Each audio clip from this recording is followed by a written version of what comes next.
Welcome to Human Stories. My name is Vivian Lu, and I'm a cultural anthropologist based at Fordham University in New York City.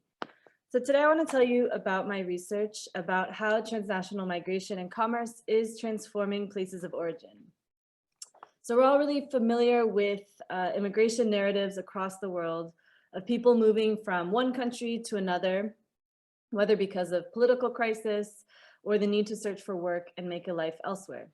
But there's also a lot of other kinds of migration, and sometimes people move in linear directions, but also many times where they don't. So today I'm going to discuss circular migrations, which are temporary international journeys where people travel for, let's say, a few years and then return home. So this leads me to what I will talk about today, which is circular migrations in particular and how they transform home countries. So in a lot of places across the global south or countries outside of Euro-America, circular migration is a very common kind of migration path. So for example, every year, millions of migrants from India go to Middle Eastern countries, Gulf countries to work with the explicit knowledge that they will return in a few years. And other major examples of transnational circular migrations include millions of Southeast Asian migrants who work across East Asia, or Chinese construction workers and entrepreneurs who travel and work across Africa, who all intend and expect to return after a few years. So today I'm going to focus specifically on my research project that is based largely in Nigeria. Nigeria is Africa's largest population with around 190 million people, and it's also home to Africa's largest diasporic population. So my first major research project focused on migration and commerce between Africa, Asia, and the Middle East. As a cultural anthropologist, my research consists of archival work, or looking at historical documents, and ethnographic fieldwork, which consisted of interviews, working in different businesses, and spending time with interlocutors over the course of a few years. I became interested in this phenomena for a variety of reasons. One of them was that I was hearing in the early 2010s that Nigerians in particular were the most prolific African commercial actors in places like southern China, commercial hubs. And I also come from a trading diaspora in China that frequents similar sites, although a lot of my relatives go towards parts of Central Asia and other parts of China. But I became interested in Nigerian commercial migration in particular because the majority of Africans moving and working in sites like ones in southern China are from Nigeria. And as I kind of soon realized as I started research from a particular ancestral region in Nigeria, which is southeastern Nigeria, and are largely Igbo speaking. So when I began the research project, I started off with some pretty broad questions. How have these transnational Nigerian commercial networks come to be? Who are the people composing this? How is their return to Nigeria transforming economic and political landscapes in Nigeria?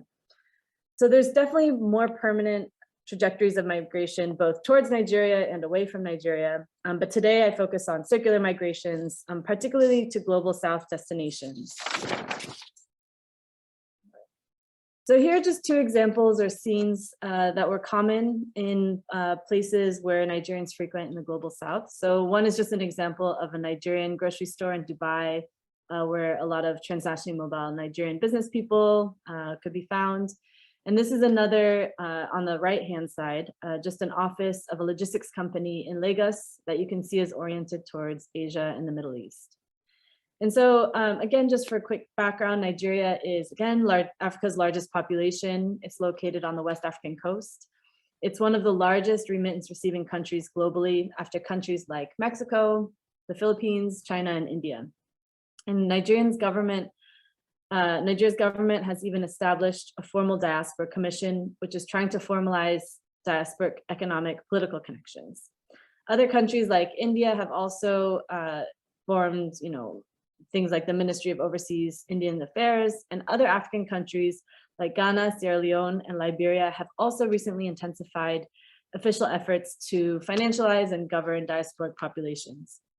So as a cultural anthropologist, I decided to focus on particularly interesting and important groups of people, a group of people that were moving in and out of Nigeria importing commodities across the global south towards Africa. So my main findings are that circular migrations generated increased investments, social and economic ones at home, so building homes, participating in local politics and development initiatives. So this is pretty intuitive, of course, but as people knew they were not going to migrate permanently, their financial and social commitments remained oriented towards home. And as they were also often becoming socially upwardly mobile. And across a lot of global south sites like Dubai and China, it's actually impossible to get naturalized even through marriage to get citizenship. There's some cases of intermarriage and children, transnational children, family formations that I saw, but the vast majority are constantly oriented towards going home and rebuilding a home in Nigeria. So secondly, and what I'll talk about briefly right now is just that these transnational commercial activities are generating and reproducing new kinds of really interesting market spaces and economic formations that in some ways trouble classical Western and neoliberal understandings of business practice. So specifically, I'll show you an example of a decentralized trader-owned and operated model of market formation that is popular amongst transnationally mobile Nigerians.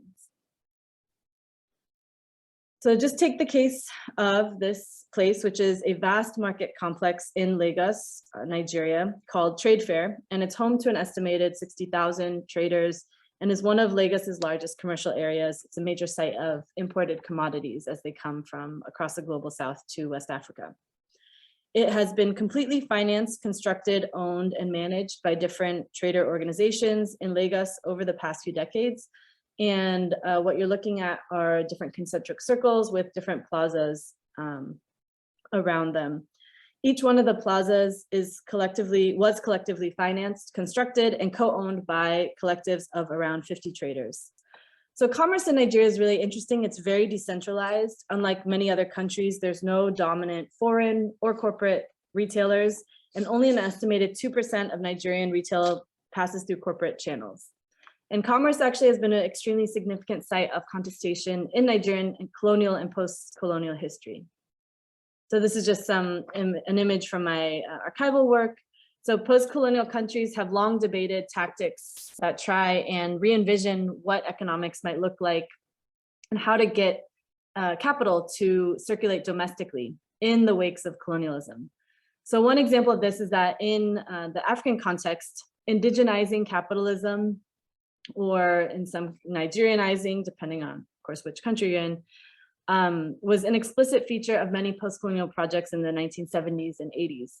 And in Nigeria, indigenization explicitly banned non-Nigerian citizens from the commercial sector. So these policies weren't completely effective, but effectively combined with crises in the 1980s and 90s to the Nigerian economy. You see a withdrawal of major colonial legacy companies from Nigerian commerce. And by the 1990s, small-scale Nigerian business people began to fill this gap.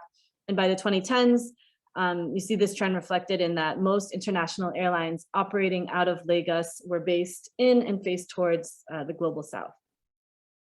So although these laws from the 1970s and 80s are no longer in systematic effect, many market associations practice similar kinds of practices where non-Nigerian nationals, for example, are controlled or banned from operating in commercial spaces like this one. This is a street scene from Trade Fair, the place I showed you right before. So going back to this place called Trade Fair, it is a place that has been built by hundreds of trader collectives over the last few decades in Lagos. That means that there was no corporate or state financing, but rather business people pulled together money.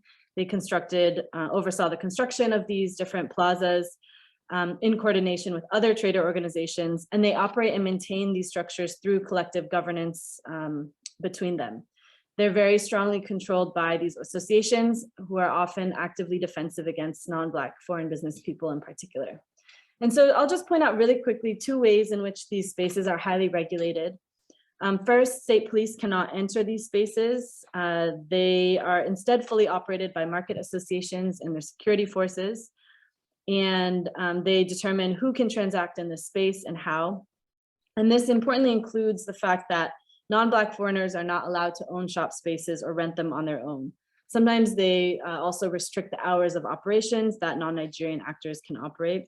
And in practice, there's some non-Nigerian actors operating these places, such as people coming from other West African countries like Ghana or Mali. But the organizations really hold their line with non-Black foreign nationals, such as people of Lebanese, European, Chinese, and Indian descent. And they're very explicit about such measures being important in protecting Nigerians' abilities to profit and thrive. And second, one interesting thing to note is that these formations are highly anti-monopolistic. So there's strong spatial limits on expansion. So the dominant business model is not that one would dominate a particular sector, but rather move up through commodity sectors, up in value through commodity sectors. So for example, I used to ask some of the market association leaders if a big corporate distributor could come up and set up shop in these spaces.